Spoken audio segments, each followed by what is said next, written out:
Spring fishing season is just around the corner, and Borders Sporting Goods is your fishing headquarters for rods and reels from G. Loomis, St. Croix, Fenwick, Lewes, Daiwa, Shimano, and Abu Garcia. No matter what species of fish you are targeting, Borders has the perfect setup to make your next trip on the water a success. Borders has baits in every style and size with a wide selection of tackle from Berkley, Strike King, Zoom, Z-Man, Bandit, and many more. Before hitting the water for your next fishing trip, stop by and stock up at Borders Sporting Goods, US 60 West in Ashland.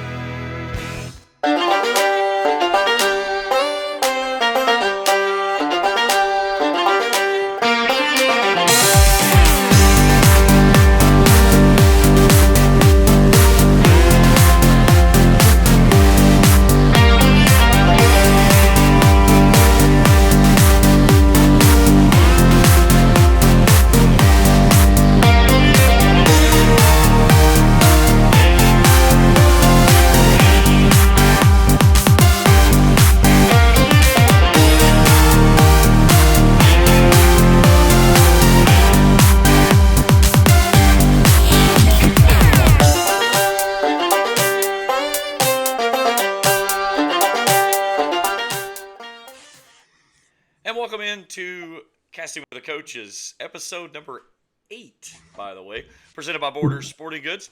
He's Coach Evan First, and I'm James Collier. Happy to have you along with us here. Coach, we had such a great show last week. We talked all about reels, and we originally thought we're going to go reels and rods, and then we get long-winded, which is not uncommon, and we're like, okay, we got to put a stop on this because we had so much great stuff with reels, we didn't want to make it a super long show, so we turned it into a two-parter. But last week, a lot of great stuff with reels. I put a poll out on Bass Boat Central. We got a lot of feedback from it. 415 people checked in. 211 Shimano, 107 Daiwa, 48 Lewes, and 31 was Abu Garcia. Shocked by the numbers? The one that don't take us to slam, if you're a Daiwa guy, but I'm kind of surprised Daiwa was second. I kind of thought I'm really not surprised. I know there's a lot of Shimano people out there that live and breathe it, and there's nothing wrong with that. But I am shocked that Daiwa was second because I don't know like really anybody that just throws Daiwa. Do you have any buddies that just throw straight Daiwa? Now I threw some Daiwa, and that was one of the brands that I worked with before I transitioned over to Lewes, and I loved my Daiwas. I mean, they were superb reels. I grew up using Daiwas and just trusted their brands. And I don't really know kind of what took it away, but I found the Lewes and really fell into the way that they work and kind of go from that. But, yeah, I'm like you. I don't know anybody that's just straight Daiwa across the board. Yeah, I mean, maybe we're just maybe not our area here, but I will say I always call it Tatula, but I guess it's Tatula, that kind of like their mid-level kind of their main class, their battleship kind of reel they kind of put out there. And I think it's kind of unique how they have the line guy open up, and it's always one I wanted to try, but also I don't like extra moving parts. I believe in being as streamlined as possible and trying to have as few things that can break on a reel as possible. That's kind of why I've shied away from it. But, I know Ish Monroe was always big on him, as a guy that does. Yeah, he's a big Daiwa guy. Yeah. And, I don't know, it's just crazy. I'm shocked by that one. I'm not surprised. Shimano first. I would have, I like my Abus quite a bit, but I kind of thought Lewes would be second based on the popularity of how I know people do things. I'm surprised that that's just a shocker to me. But maybe the nice part about the poll across Bass Boat Central, these are people not just in the area where we're doing the show from. These are nationwide. I mean, there's people from California to Florida, and that's really cool. Like you see a large collection of people checking in, and you kind of see maybe what you see in your local area, and then you see how it kind of is a collection across the nation. It's pretty similar. Yeah, that's a really cool way of thinking. I'm really pumped that many people voted and gave us their feedback, and it's shown how the show's growing in a short amount of time. So it kind of makes it exciting, kind of makes it fun for us to continue on doing it. But that's definitely a really cool feedback, and realize that maybe what you heard of, old Johnny told you back in the day what you should use. Maybe there's different things we should try. And I don't think there's any. I think they're all pretty high quality. So I think as much as reels are, there's even more and more options for rods. So as long-winded we were about reels, even though we had spinning reels and we talked about bait casters and gear ratios, like we could get into rods and we really might be here for a while. So hang on tight and we'll see what happens. Well, before we get rolling here, if it's your first time with us, hit that subscribe button. We want to continue to grow the channel. We've started seeing some subscribers added in. Give us a thumbs up if you see something you like. Hit that bell each time we put out new material. You'll get an updated alert there. And of course, the social media there at Casting with the Coaches. That's at YouTube. He's at Coach eferg12. I'm at Collier SZ Live on Twitter X. And our email account there, cwtcfishing@gmail.com. I'm actually going to put this one out on Bass Boat Central this week and start see if we can get some collection of photographs coming in that we can kind of look at on the program and use it each week that we can kind of build off of and do a fun little segment with it. But one thing I want to dig into before we move into the rods, because this is where we ended up last week, yin and yang.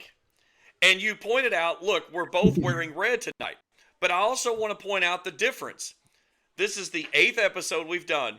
This is the only episode that I believe you've not had a hat on. And it's the first episode that I have a hat on. I was trying to be like you, just trying to be like me. I guess we're just, we're trying to yin and yang it, instead of being different. We're trying to mesh. And apparently we went opposite tonight. It's just the way it We works. did get man. the red shirts. Yeah, we did get the red definitely were shirts, not playing. so that kind of works out there. All right, let's talk about rods. And this is something that I learned at a very young age of my tournament fishing career. Don't go cheap on your rod, especially depending if you're going to be doing a lot of bottom fishing where you're dragging baits and you want to be able to be sensitive with those rods. Those are super critical to be able to detect those subtle bites that maybe that entry level rod or those cheaper kind of bargain buster rods, you're simply not going to feel it with those rods. I think that's the key part. I think if you're going to talk about the rod you're flipping with, or you're dragging a worm with, or whatever you're kind of you have to feel that bite more. That's going to be to me what you want to spend the most money on as your rod. If you want to if you're going to try to go budget on a lot of things, you can throw a pretty budget spinnerbait rod as long as it has a good tip and actually casts well. You're going to know if one hits that spinnerbait. There's no secret to it. You're going to know whenever one hits your crankbait and stuff. There's some different fine-tuned things, but if you're dragging a jig, if you're whenever something's going to give you that better sensitivity, that's where you want to kind of invest your money on and get the most sensitive, best feeling rod you can have. And the one thing I want to point out too is that when we look at the rods, we kind of narrowed down reels last week to 4 major categories. And one that I accidentally left out when I put it on the poll, and actually had some people chime in about it, and I totally forgot it when I made the poll, was the Bass Pro Shops Johnny Morris editions. That's a very high quality reel as well, both bait casting and spinning. And there were some people that said, I can't vote because my reel isn't on the list. And I was like, man, I feel awful because the poll was already out and I couldn't make a change to it. You ruined the whole poll. It's like the 2020 election, the 2024. We don't know what happens. We might change how it goes. Oh my goodness, we don't want to get into that right now. But I mean, talk about different options rods. We better just have open categories to fill in your own vote because there's so many different brands, and the Bass Pro and the Johnny Morris, those are kind of pretty well known rods. Before we get too into it, I think the biggest thing, and I don't know if I'm cutting you off here, but there's certain basic things when you're looking at rods that I think everybody needs to look into. And I want to say that one of my good buddies, the first thing he ever taught me when I was getting into bass fishing, and I told Nick, I want to be able to throw a worm, Nick, and you can't have, and a lot of people, you get them cheaper, but you don't want a 2-piece rod. You want to have that one standard blank that runs all the way through. Yes. And I see some even really high quality rod manufacturers selling 2-piece rods where they'll sell telescopics. And while I'm sure there's some efficiencies to doing so, I don't know why you would buy one. I don't know if you have a reason why you would. To me, you want that one solid blank. I've got a couple of rods over here on my side, but I'll pull maybe them out in a second. But you want to have something that allows you to feel every little rock and branch and whatever your pebble you're trying to go over. And with a 2-piece rod, you're not going to get that. One of the things I like to say too, when you're trying out a rod and you're trying to figure out what rod works for you, there's so many different things that we're going to talk about, from the butt of the rod to the grip of the rod to the backbone, the tip, all these different things. It's like trying on a shoe. And when you get that perfect fit, the way that it sits in your hand, it's comfortable, the weight, everything, the way it balances, you've got the right rod. And, we talked about, we're probably just going to break them up into categories, not actual manufacturers, because I know with me, I'm running probably 4 different manufacturers of rods, depending on what element that I'm using with, not because I'm just scattered across the board. It's that rod was the best application for what I wanted to use with that type of bait. And it's, again, when you put that rod in your hand and you get that rod that you want to use, you know that it's the correct one for you. Yeah, there's definitely different categories, like you said, and you got to figure out what's best for you. And it doesn't have to always be one rod manufacturer, as you said. I think we tend to like to do that because we like to wear the brand apparel. Sometimes we like to say that we'd love to all be sponsored by our favorite rod company and stuff. But I think I've picked up, a really good. I've got a Falcon here. I've been big on. I've got Abu rods. I got a Carrot Sticks. I got some St. Croix. I've got Shimano. I've got a Duckett. I've got just what I'm looking at right here. I think there's even more, but that just shows you the different variations of, just what I'm looking at here beside me. I've got Veritas for my top water and jerkbait rods, Lew's cranking sticks. I love those so much. The Lew's just came out with a new custom that I got for Christmas and absolutely love it. I'm completely Fenwick on my spinning rods. And it's just, again, it's like you said, so many options out there that works. And I guess the best way to do it is probably just look at the different parts of the rod itself and try to figure out how let's break them down as we go through. And I'll just grab here my cranking stick. One thing that you notice with my cranking stick here, it's got a very long butt shaft to it, okay? Some people don't like these. Some do like them a little bit shorter. This is a 5XD from Lew's. A phenomenal rod. It's got a great screw lock right here that locks your reels on. And this little part down here, the little pistol grip. Some people don't like these. And it's something that you've got to put it in your hand and see how it fits. They've got great Fuji guides. I like the cranking sticks specifically for crankbaits. I don't like throwing a crankbait on a fiberglass rod. Or I'm sorry, on a graphite rod, a fiberglass rod only, and that's what you've got here. It does make a difference, I feel like, on the hook sets. This is a medium action rod with a medium fast tip. And that tip is what's one of the big pieces to this rod that makes it such a great rod because of the hookup ratio. When you lay into those fish, you don't pull it away from them, especially when they kind of short strike at it. But that right there is my first setup I'll talk about. That's the 5XD. I've got 2 of these. I run a 6XD. That is a heavier rod for your bigger crankbaits, your 6XDs, your DD22 stuff and stuff like that. So you're throwing like your square bills and your lighter crankbaits on that, right, Coach? Yeah. My 5Ds or my 5XD rod, I'm throwing my flat sides, my square bills, my 200 series bandits, or the Spro that's maybe like the 1.5, stuff like that. All of those are on that rod. Gotcha. Well, I think that's a great point. Like, as far as my cranking goes, I'm going to go stay with cranking for a second. These are my 2 main cranking sticks. Talk about not being loyal to brand on rods. I have a very cheap, that is a flat out bargain, Abu Vigilante. It was like $30. I'll be honest. It's dirt cheap. I literally just picked it up because I broke one of them, like a rod. And this thing has been with me now for like 4 years. It does a great job. I don't want, and I have a little bandit on here, but a lot of times I'm throwing my square bill, my bandits, my little smaller on this 7-foot. This is a medium moderate. It's got a very good tip to it. Literally bends up well.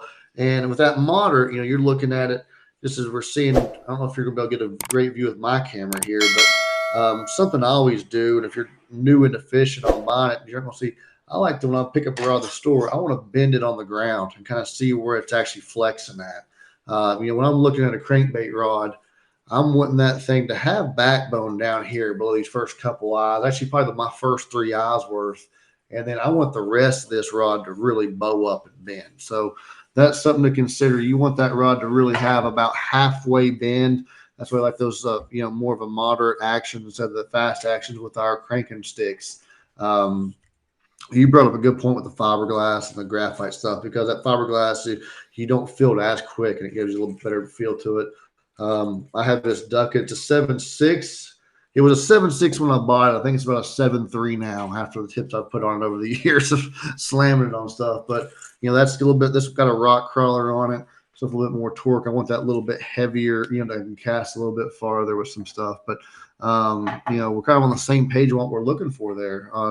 We like to have a longer butt because it lets you kind of get your hand like this on the cast. I mean, that lets you maximize, because especially on my big deep for cranking rod, I want to make sure I can really throw it as far as possible. I took my ceiling out just now, but yeah, absolutely. A lot of times you want to maximize the depth. You're throwing a crankbait, you want to get it, especially a deep runner. Now the square bill or something shallow, you want the shorter tip because you want to be able to throw it around the stump. You want to bounce around and have a directional cast. But a lot of times you're deep cranking, it's about maximizing your depth and how long it can stay in that strike zone on the way back to the boat. So I'm a big believer in long casts, and it's something I really like to do with my cranking sticks, be able to chuck it out there a long way.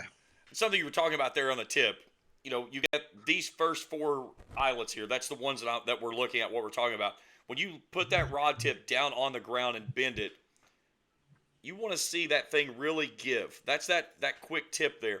And then, like you said, you look at the tip of this rod, it almost looks like a spinning rod because it's so thin. But then when you get back down to the meat and potatoes of it, now we're big and bulky down here next to the rod, or the reel, I'm sorry. And that's where you get that backbone. The other thing that I like with my cranking sticks, that's a 7.6 rod. And you pointed out, you like to make long casts. That longer rod allows you to make those longer casts with ease. Now, if you're working in maybe shallower stuff that you're just kind of working around structure and cover, yeah, you could probably get away with maybe a 7.2, 7.3. But the 7.6, I can see a lot of difference between my 7.1s and 7.2s, because I can get that extra line out there whenever I make those casts, and I can get a nice hook set whenever I get that fish on. Yeah, it's a big deal. And another thing too that I think is important to consider on why you like that softer tip. It's more than just casting out there. And whenever you're throwing these crankbaits, they've got small little treble hooks. You can have, these are got Mustad triple grips on them. I got put on this one. That one's got Game of Got-Tos on it. But like either way, a treble hook, it's not got that big wide gap that you're really setting the hook on whenever you're throwing a Texas rig or you're flipping. These hooks are small and you got a fish flapping and fighting. It may not really have got the hooks all the way in it. So you want to have that tip to where it doesn't rip your hooks out. So that's why with cranking rods, anything with the treble hooks, you want to have that softer tip, that slower action, more of a medium instead of that fast or extra fast you want to have when you're flipping. You want to have that, medium to moderate action where you're actually, it's helping you land those fish as you're getting them in. So. All right, so I think we're pretty much on the same page on cranking sticks. Let's go over Yin and now. Yang. Red Yin and shirts. yang. It's something's up here. We've got to change somewhere. All right, let's move over now to jerkbait topwater rods. I think we can put those together. They're pretty similar at the same time. I've got one of my Veritas here. This was the new version. This one came out last year. This is a 610 fast medium light that I use. I've got the stunner on that. I can throw poppers, whopper ploppers, spooks, whatever your fancy on this one. But again, notice on this one, a much shorter butt than what that cranking stick has. And when you're working with a jerkbait rod, a topwater water that you're going to be moving, you don't want that long butt, because if you do, you're just going to sit there and bang yourself with it all day long. But the other thing, again, going back out to that tip, you're looking at those 4 eyelets right here. Again, a nice soft tip up there that where whenever that fish jumps on this, I'm not going to rip it away from it. And that's what I want to do. I want it to load and be able to get a good hook set, but not yank it away from it when I get a hook set on the fish itself. I don't think I need to cover much more. I think you covered about everything there is to cover with that. You're exactly right. I'm not going to go too much in depth with mine here. It's an Abu Vendetta. I actually broke my favorite one, boat flipping a fish. This Kentucky Lake, the state championship with the kids. I'm down there practicing, and I haven't. I've been lazy and not got it replaced. But that's the whole shorter butt is key. This one's a little bit longer than you would really like, to be honest with you. I have a couple more, but I think that's a really key part because you're working that thing. And we talked about this in our jerkbait episode, and I think it's an important part to go back. For me, I don't want it over 6'6". With my height, I'm right around 6 foot. That works for me. I could get away with the 6'8". Um, well, how I work, anything over a 6'8", I can't work right without just slapping the water the whole Yeah. time.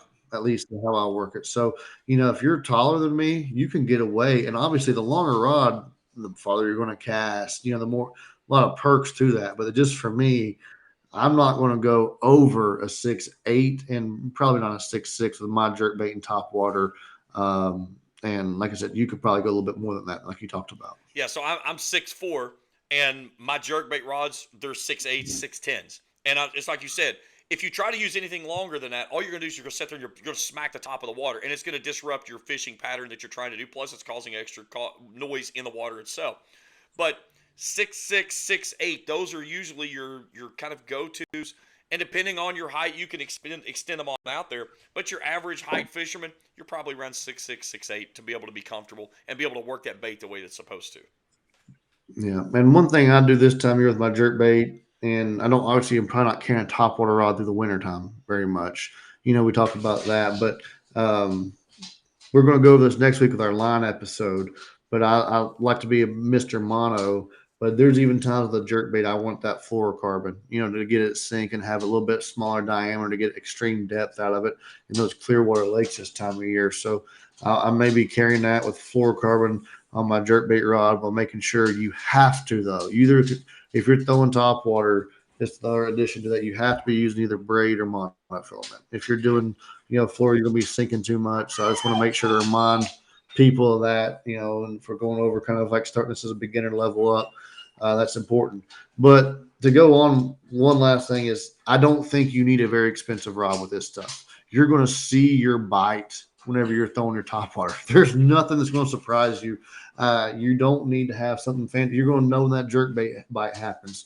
The biggest thing I would say is lighter is probably better, so it doesn't wear you out with having to work it. So that's the kind of, if you're a buying guide, I would look at going lighter more than anything else. That's the one thing that I love about the Veritas rods. And the one thing that I noticed too with them is when I set this rod up and I put the balance point, I mean, I balanced almost all the way back here next to the reel, which is really good because all of the weight is right here at the reel. There's no weight out here on this rod. And I can throw this all day long because, again, if I get on a jerkbait bite, I'm going to throw this thing probably 1,000 times over an 8-hour period. So I don't want something heavy that's just going to be out here wearing out my arms. I'm going to wear my hands out and my wrist out long enough. But I want that lightweight rod, and that's one of the things this Veritas gives me is that lightweight rod, but it's so super effective on the hookups. Yeah. Well, I want to go into a bait that you love to fish a lot, and I love to fish this as well, and I want to see where you go with this. But let's talk about spinnerbaits because we're getting ready. Oh, there's that smile. We love the spinnerbait. Do you have a specific rod that you like to throw your spinnerbait with? Because one thing that I've found too that works well for me, I can use my jerkbait and topwater rods a lot for my spinnerbaits because, again, I feel like that I've got that heavier spinnerbait that's going to give me that weight, but I can control it so well with that rod, and it's not going to overwork me with the pressure that I'm going to be using. Yin and yang time then. I do not want to put, in my opinion, a spinnerbait on a rod that I can also throw a topwater with or throw a jerkbait with. I want to have something that's got more backbone, personally, just because I'm not even throwing heavyweight spinnerbaits. This is a goofy one right here, but this is a 5/16, I believe is what this one is, and this is my favorite one. And I tell you what, and maybe I'm a copycat, and you can call me copycat if you want, But who is probably the best spinnerbait guy out there on the Elite Series right now? See if we'll see if we get in Yang this. Who would you go top spinnerbait guy out there right now? I mean, he's not on the circuit anymore, but if I was going to put my money on a spinnerbait guy, I'm probably going KVD. Well, that's valid. I'm gonna go with currently on there. I gotta go from Oklahoma and throw out Jason Christie. I think he's Yeah, definitely in the I mix of think being that's on top. probably a good bet as well. Yeah, I mean, Edwin Evers, a top guy too. They're all great. There's a lot of great ones. They probably are all better than us. But um, I looked up what he did, and this is actually a Jason Christie special, and I've actually got the lowrider versions too. But this is actually his signature series drive, which is a little bit more of a bargain. But it is the spinnerbait special, and it is a 6'8". Okay. And it has got a medium. I'm reading it to make sure I do it right, but I can tell you how it actually feels too. It's considered a medium heavy fast. And if it's got a pretty good tip to it, but it is stout from like up here down to where once you set, you've got a great, but it has that tip because with a spinner bait, with a swim jig, I know you love a chatterbait, so I'll let you go over chatterbait just for all of it. Um, but you can see this thing it's just got a little bit more that if I have my cranking or my top water, it's going to bend down to right here. This one is solid from right here up. And I know that's still quite a bit of tip maybe for a lot of people, but for me, I can make, and it's a lightweight rod. The rod's back here. It's not got a very long butt to where I can make a lot of roll casts with this. And that to me is my favorite. Now, I've also went to a 610 and I love a six, but between a 6'8" and a 6'10" is my happy spot with a spinner bait. I used to go with a 6'6" medium heavy, and I've caught a lot of fish with it. But with having a little bit more of a tip, and I've become a lot better at casting and putting the bait and rolling it where I think it belongs with that couple more inches at the top. Sometimes that makes all the difference in the world. Just Yeah, a couple inches is always a better thing for everybody, right? some would say. To add to that, I think you brought up a great point there at the end. The roll cast. And a lot of anglers, they'll get a rod that's maybe a little bit too long, maybe a couple inches too long. And it makes it difficult to control that roll cast that you're trying to get. And again, 6'8", 6'9", 6'10", I think that's a comfortable number for a good spinnerbait rod that allows you, for whatever height you may be around the 6-foot range, to still be able to control that bait, but still be able to make that longer cast that you want to with that roll cast that you're typically going to be doing with spinnerbaits most of the time. Yeah, I think it's. I mean, and we could probably we could go back, a few years ago, more than a few probably, but talk to old Hank Parker, and he's going to have the old pistol grip. You know what I mean? And he's going to probably catch more fish than we are on a spinnerbait because someone knows how to do it. That still goes. I don't think you want to make sure you have a shorter distance back here. You can see this is one of the shorter ones I have, and I think that's really key with a spinner bait is making sure that you can roll cast it. And I think, if there's one tip I want to give to anybody ever on fishing, that I think, you have to learn to roll cast and you have to be able to do it both ways. I think that's the one thing that can really open your eyes up to catch a lot more fish. If you're able to put that spinner bait, if you have to left-hand roll cast it, right-hand roll cast it, whatever you need to do, whenever you can start to put that thing where it belongs, and then you start to mess with it can open your eyes to a lot of different things with fishing. And casting is the number one thing with that bait, I believe, out there. And that's an episode that we will save to where we can get out on the water because we want to demonstrate those techniques to be able to show you how those things look and how to make those successful. Because, again, if you're tournament fishing and you're out and you're cranking or grinding for 8 hours, you don't want to be doing this all day long. By the time you get home, you're going to feel like that you've been curling dumbbells for 8 hours. It wears you out. And you're going to be ticked because you didn't catch crap because you literally splashed every single fish sitting beside that stump by casting overhand. Yeah. Unless you're cranking deep water, stop. Exactly. Actually, go ahead and continue on. Yeah, continue on. Let me fish behind you, right? Yeah, I mean, actually quit. You're spooking the fish up before we get there. That sounds cocky. I'm sorry, but that's okay. One of my biggest pet peeves is seeing a bomb cast go splash. My brother does it though sometimes. He's done it when we first started. He's like, "You don't need to do it," and sometimes he proved me wrong. But he can cast pretty good now too. So I like to give him a hard time with that. All right. Well, I think we've covered most of the crank and grinding stuff. Spinner bait, crank baits, jerk bait, top waters, spinner, and now let's talk about baits that's going to be working bottom wise. So we're talking about shaky heads, jigs, Texas rigs, different things that you're going to be doing. And this is where I think we talked to begin the show. This is where you want to invest. If you can afford a $130 rod, buy the $130 rod. If you can buy the 150, buy the 150. But don't buy the $100 rod if you can buy the 150 because yes, there is a big difference in the sensitivity. I'm usually Mr. Bargain, and this will be we're both yin here, and or yin and yang because I agree with you on that. Whenever it pays off to have a higher quality rod, you can feel a whole lot better. So I'll let you kind of lead us into what you like with here on this, and I might try to go different angles. I got like 17 options sitting over here beside me I can go with. Well, and it really depends on what you're going to be doing. Whether you're going to be doing something with a shaky head, whether you're going to be in a Texas rig, Carolina rigging, or jigging, different types of stuff. And that's the biggest thing is you have to, a lot of times, almost utilize one type of rod for one type of situation that you're going to be using. But I typically like a very fast tip. I like some backbone in it to where I can set back on it. Typically, I'm around a 7 foot to a 7'2", 7'3", maybe on the lengths. If I'm going to be using it as a flipping rod, I don't want a longer butt. If I'm going to be doing a lot of casting and dragging, I like that longer butt. So like my Carolina rigs, it's going to almost look like the same butt of my cranking stick because I'm going to be dragging that thing a lot. My jig rod, the same way if I'm going to be casting. Now, if I'm going to be flipping a jig, I like a shorter butt on there so I'm not, when I'm flipping, not hitting myself in my stomach. Yeah, those are. I think that you really broke that down really well there. I think if you're in this for bargain and you're going to invest in one, I would go with a 7 foot medium heavy. With a extra fast tip. It's going to be rated for about 12 to 25 pounds line, somewhere around that range. I think you won't go wrong if you find something that you like in that.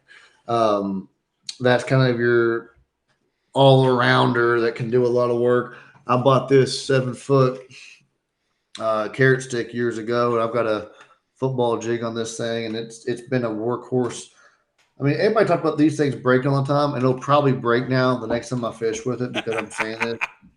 But I've had this thing for like 12 to I don't know, between 12 and 15 years now, and this was the first ever higher dollar rod I bought. So it means a lot to me that I still keep it. I've got an old E Series Corrado here on it, but like this thing has got super sensitive. It was, and it's just been a workhorse. And it was the first thing I realized when I lifted it up here, how it wasn't top heavy. And I love the fact that it has that ability to stay balanced in your hand because, you're working your rod and it's hard to see on this camera. We need to do this on the water episode, but whenever you're working that rod and keeping it up tight, keeping it on, you want to have something that's not wanting you to drop it every time. You can feel that sense of, because if it's light and you get that peck, it's going to be a lot more easy to tell. And that's something to definitely consider there. This is the rod I was talking about, my new Lew's that I got for Christmas. This is the new custom light. They just came out with this one this year. This one is a 610, medium heavy, fast action tip. It's got a decent sized butt to it, but this thing has got a lot of backbone that goes way up this rod. I mean, it's all the way probably, I've got 5 eyelets ahead of me.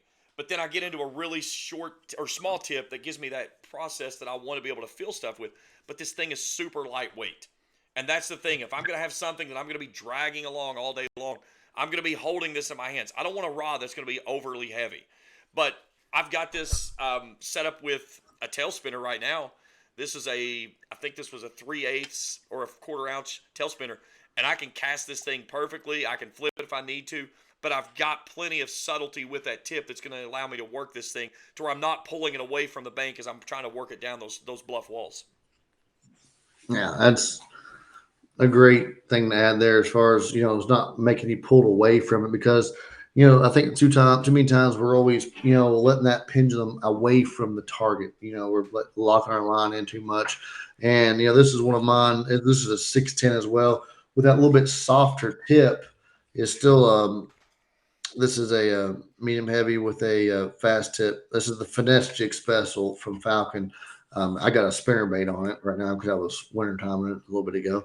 But I love it. It's one of my favorite skipping. I can skip this thing underneath, tree branches. I would say docks, but let's be honest, where we fish around here, it's very rare we're actually flipping docks in our part of the country. So, but there's plenty of times where we're flipping underneath or trying to skip something underneath tree branches. So, having that little bit softer tip is also going to let you skip that stuff underneath, and it still meets the criteria of lightweight, sensitive, but that softer tip will let you skip stuff underneath it a little bit better.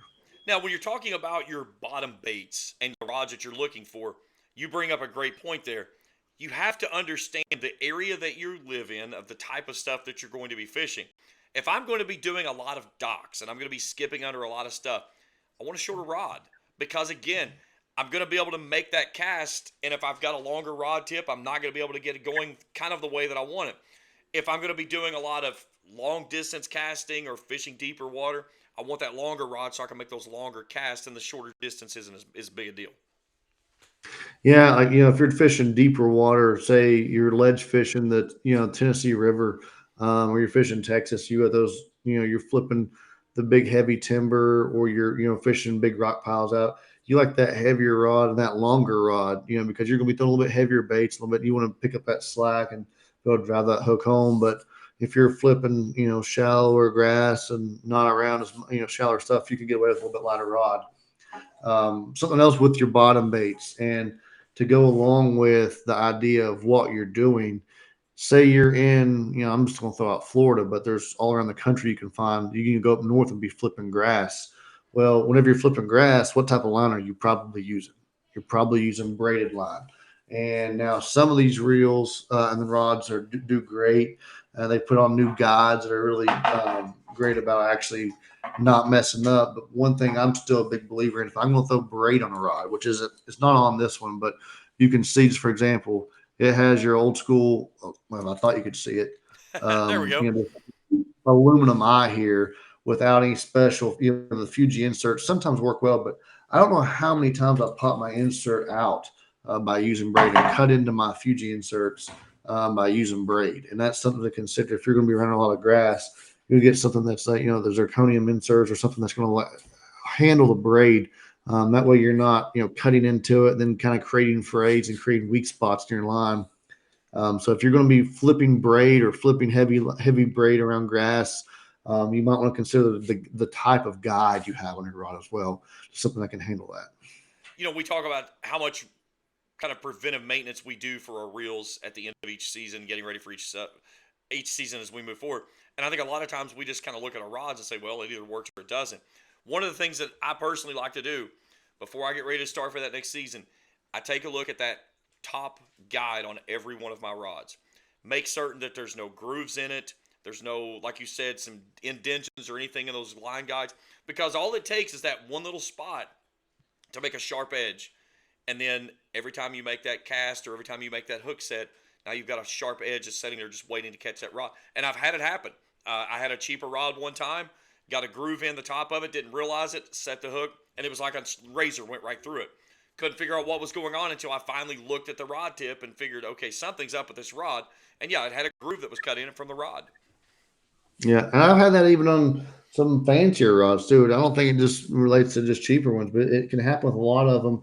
And it can not only be the top rod. I've had it be my third or fourth eyelet down, and it's something that if you're ever unsure, you could take your line and it should be as smooth without any catch. You can just take it and kind of run it around each guide.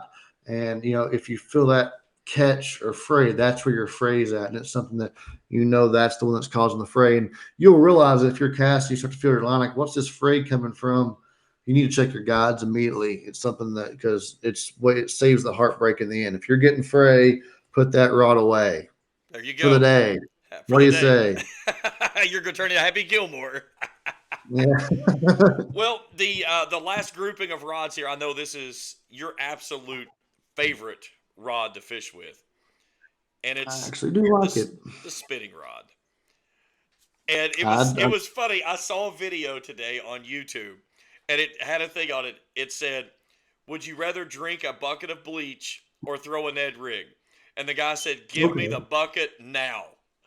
And as soon as I saw that, I thought about you because it's like you, and I'm the same way. I hate throwing a Ned rig, but it makes me so angry that it catches so much fish like it does. So I'm about to break all my rods trying to get this out, but I'm you're probably gonna make me have to do it just for one of these shows here. I'm gonna have to commit to doing it, but I don't want to. Well, I know when I take you up north this year, we're going to get into some Okay. spinning Up rods. north is a whole Up north different is a little bit animal. different, but around here, we're going to do a show with just spinning rods, and we're going to have fun doing it. We're not doing those St. Clair specials around here, okay? We're gonna do our so and I think well, we keep making these Nedrick jokes or whatever, but I want to go ahead and say whenever it comes to your spin rods, you're going to want to start with, I think, somewhere around 7 foot if we're going basic, somewhere around 7 foot, and somewhere about a medium action. I mean, a medium power rod with about you can see the flex is a medium to maximum of a fast. I think that's a fair basis of where you want to be at. This one right here is literally, this is a unique thing of why I love Falcon rods. And this is my Demiki rig, one I'm using a lot right now with my. But if you'll notice how it's designed, it actually has the handle, it's dirty as can be, above the reel seat. And, I just love being able to hold the rod right there and have that sensitivity, put the butt right here, and I can put my other thing here. I can even hold my line here. I I'm not going to try to be brand about anything else too much, but this is one of the only spinning rods. You might be able to pull one out and show me better, but that's one thing I love about this spinning rod is it lets me do that, and I'm a big fan of how this is laid out. And I want something that's going to be lightweight because with a spinning rod, you're throwing something a little bit lighter. You're finessing. If it was heavier, you'd be throwing on a bait caster so you could have the much power and backbone behind it. There's a reason why you're throwing a spinning rod. Get something light, get something sensitive you can feel, and you don't mind fishing with all day. Well, this is the one I've got. This is the Fenwick HMG series. A very good rod. This is actually a 6.6, and this is the one I usually to throw with my Cincos, my flukes around grass and stuff because I can really. I'm Mm-hmm. doing usually a lot of skipping, but it's so lightweight. It's very comfortable. I've actually got a Demiki on it right now, just because that's the last time that I had this with me. That's what we ended up throwing a little bit of. I can throw a drop shot on this. I can throw a Ned rig on this. Depending on if I'm going to be throwing drop shot and making those longer casts, that's when I like to go to my 7 foot. So I've got a 7 footer in this one as well. This one's the 6.6. And the only difference between them is the 7 does have a little bit more backbone. But if I'm having to make those longer casts like what we do up north, and we're, that drop shot, that extra half foot makes a difference in that cast because it allows you to get it out there a little bit further. Yeah, for sure. It can also help you in a way with throwing those lighter weight flukes and wacky rigs and stuff like you talked about. But that 6.6 is a little bit sometimes easier to handle on your skipping underneath trees and docks and bushes and whatnot. So, um, yeah, spin rods we could. There's probably a lot more to it what we can go with, but you want something you can kind of throw your drop shots, your shaky head, your wacky rigs, et cetera, et cetera, et cetera, all day. And you want to go lightweight with it, in my opinion. Yeah, absolutely. And it's something, again, if you're going to have it in your hand all day long, you don't want it something, like you said, that's heavy out on the top because then it makes the top heavy. It puts extra weight again, pressure against your wrist, and it really wears you out quicker during the day. I fished with a guy when I fished down in Louisville with our club down there. He had really small hands, and he just never could find a bait caster that was comfortable. So he threw spinning reels across the board: top water, crankbaits, jerk baits, bottom bait. I mean everything. And some people can do that, and they make spinning rods in medium heavy, and you can set them up to really get them some bigger backbone. It's just your casting is not maybe quite as ideal as what you're going to get with a bait caster, but some people, they live on the spinning world. I can't flaw it as much as I used to. I used to call them fairy wands all the time, but You open up my rod locker on the old Legend there, and you're going to see a lot of fairy ones down inside that rod box. There's definitely a place for them. I mean, there is a lot more options. We're kind of doing what we believe, what works for us, and kind of the standard approach. But you can get some heavier ones, and that's something that's a different world. And you could kind of throw even some bigger shaky heads, bigger everything on it. Some people like to crank the old school lightweight shad wraps on some spinning rods. Even that's a kind of a common thing that a lot of people like to do. Those or like a flicker shad or something like that on a spinning rod. So there's different things you can do. It makes it easier to cast instead of using a bait caster sometimes. But I think with modern electronics and how things have gone, you're seeing more and more spinning rods being used, and it kind of. I know the rod matters. It's something comfortable for you, but I want to make sure reiterate last week. Make sure you have has a great drag with that. That's really important with light line. Last thing I'll throw out there on spinning rods, and this is speaking from experience, when you decide what type of line you're going to be fishing on it. With me, I put backing, then I use typically P line, the high vis braid, and then into a fluorocarbon leader. Where you make your knot, depending on what type of knot you're using, you need to make certain that top tip has a hole big enough to allow that knot to slide through. I've had a couple before to where the tip was so tiny, it was so very sensitive. But a lot of times that knot would come up and you'd be fighting a fish, and all of a sudden you'd wind up to that knot, and then boom, you're seized. And you've got a fish that's trying to run and you can't do anything with it. That's actually a great point. I have a rod that's kind of like that right here that I'm throwing I have a unique little swim bait on it right now. But it's a micro guide on my spinning rod. You can see how tiny that is. And well, it would probably go through. I do not trust throwing braid to fluorocarbon on this rod. I just won't do it. I either throw straight fluorocarbon or I'll put mono on it and throw that. I just don't trust it. And you look at it and it would probably fit through there. I mean, my knot is way smaller than that, but that's a great point. I've actually gone away after I started doing more of the braid to fluoro stuff. I've gone away from even looking at buying any more micro guide rods with my spinning because of that. So that's a good thing you brought up. I like that. Alrighty, so I think that kind of runs the gauntlet across the board of all the different types of rods that's out there. And again, you have to look at where are you on what spectrum of the fishing. Are you an everyday fisherman that's trying to be competitive on the tournament series? Are you just a weekend guy that's trying to compete in your local series? Are you just somebody that's going to get out and fish maybe a couple of times a month and just, hang out with your buddies and stuff? And you've got to be able to find performance with your budget. And those are the two things that's got to go there. Oh, he's going to pull out the big boy here. We got to go with those. And this is going to be a full show when we get to these, but because they're really starting to turn up so much. And I know our guys out west are going to love this, but they've been doing this for years, glide baits. They need to probably get on here and teach us about that. Exactly. Honestly, we've got out west. This is me just getting curious with it. I'm actually not a big fan right now of this one in particular, but at least for me. But I bought this one day. I was actually, I said, I'm going to learn to throw the A-rig.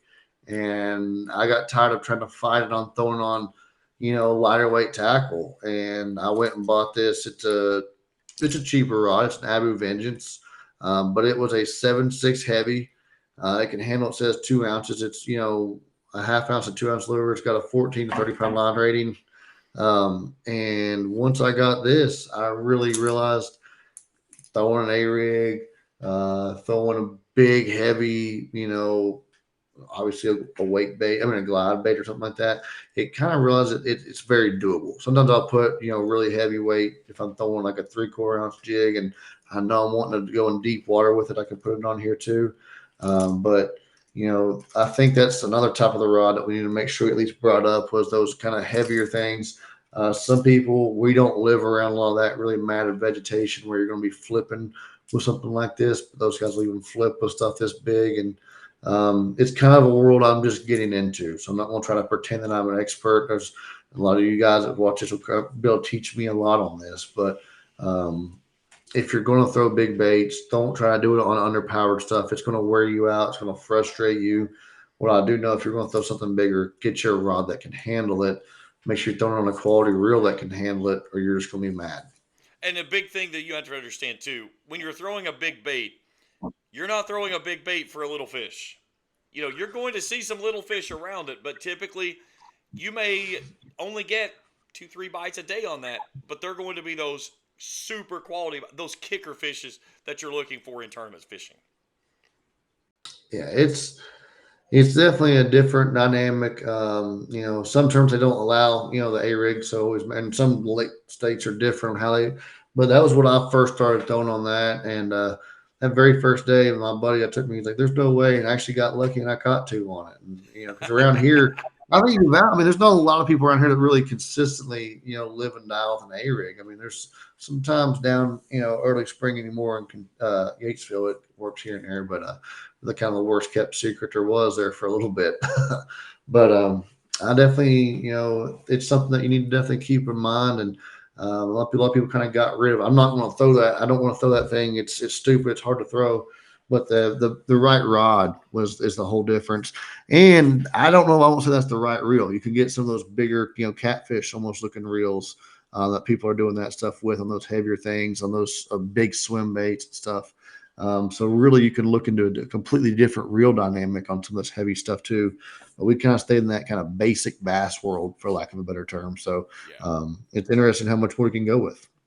And that's something we'll do a show coming up in the future on glide baits because there's two different worlds to those. There's the hard glide baits and there's the new soft glide baits that's really hitting the market. The Nessie is one of them that I saw, and they've got different sizes, 5, 6, and 7 inch, and there's a lot of different things. So that's an upcoming show as well. But let's peek a little bit ahead next week. This is going to be our first show that we're actually going to jump together. We want to do this one in person with each other together. So we're going to find the location, parts unknown, but we're going to bring in a lot of different line manufacturers. We're going to put the same type of test across the board. So we'll pick a line type that we want to use, and we're going to do the abrasion test. And we're really going to put a lot of these lines to the kind of the gauntlet, if you will, and see which one holds up. And we'll put our names out there with what lines that we like to use because I think we're both very yin and yang when it comes to line. But and we'll see how our favorite product holds up. And again, we're not sponsored by line companies, so this is a across the board fair game.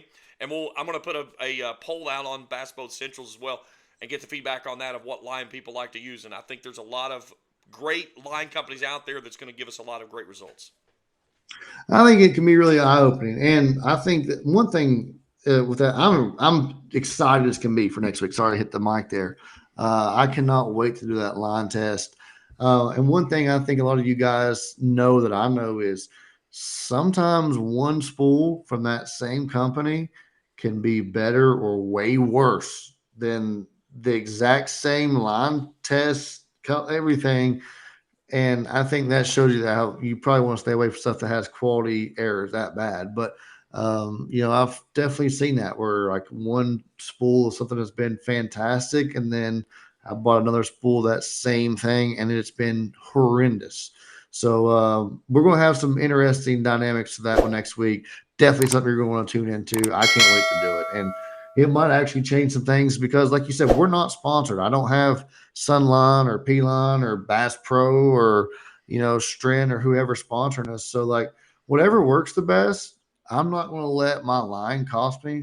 If whatever works the best is what we're probably going to start to go with. I know I'm going to switch to whatever I believe is going to give me the best opportunity to put fish in the boat. So I'm excited for this. And the one thing I will say that no matter which line that is you are using, you can find it at Border Sporting Goods. They've got a large selection of line. They can set up everything that you want. They can spool up your reels if you need those done for you. Brad and the gang out there, they take care of you. They're phenomenal. And if they don't have it, they can get it. Yeah, you can order about anything before you need. They do a great job. So check it out and stay tuned. Subscribe. Send us some stuff. It's about time to start catching some fish. So we're almost here. So I cannot wait to see what we can go with from here on. And I'm excited to get on the water, and I cannot wait. So I'm excited to get going and get our rods all newly spooled up and get on the water. It won't be long. Without a doubt. Coach, a great show. Always a pleasure. We'll hook up next week. We'll break down line. If you got a suggestion for the show, send us a comment. If you see something out there that you'd like for us to cover, if you see something that we're doing that you really like, let us know. If you think that we're a bunch of goofballs, let us know. Your feedback matters. It allows us to fine-tune to what we're doing. Again, we don't claim to be the professionals, but I think we got a little bit of knowledge about this stuff that we can put out there that works well. And again, it's yin and yang. We fine-tune what works for us, and I think that's what makes this a really enjoyable experience, because we've burned off almost an hour here tonight, and it seems like we've been talking for maybe about 15 minutes. I had no clue it was what time it is. So, yeah, and we could have went. Started talking about. There's so many like we didn't get into a lot of swim baits, didn't get into like spoons, and there's so many things. Golly, this world is share some stuff that you think is better. And I want to know if you are Bass Pro Central on whatever YouTube, whenever you're following in here, tell me what you think your best type of stuff you're going to throw your glide baits on, what you're throwing your bigger swim baits on, because I don't like to I'm kind of just now with getting a live scope here recently, I've kind of realized like I do like swim baits. I do like some of this stuff. So kind of sharing what you like, what you're looking for on your rod types. I'm the cheap guy. Remember, I'm not the guy spending the fortune on it. So if you got some bargain rods that you think I should check out, so send them my way. I'll try to check them out. Coach, enjoy the week. We'll talk to you next week. See you then. For Coach Evan Ferguson, I'm James Collier. This has been Casting with the Coaches, and it's presented by Borders Sporting Goods. Talk to you next week right here on Casting with the Coaches. Spring fishing season is just around the corner, and Borders Sporting Goods is your fishing headquarters for rods and reels from G. Loomis, St. Croix, Fenwick, Lewes, Daiwa, Shimano, and Abu Garcia. No matter what species of fish you are targeting, Borders has the perfect setup to make your next trip on the water a success. Borders has baits in every style and size, with a wide selection of tackle from Berkley, Strike King, Zoom, Z-Man, Bandit, and many more. Before hitting the water for your next fishing trip, stop by and stock up at Borders Sporting Goods, US 60 West in Ashland.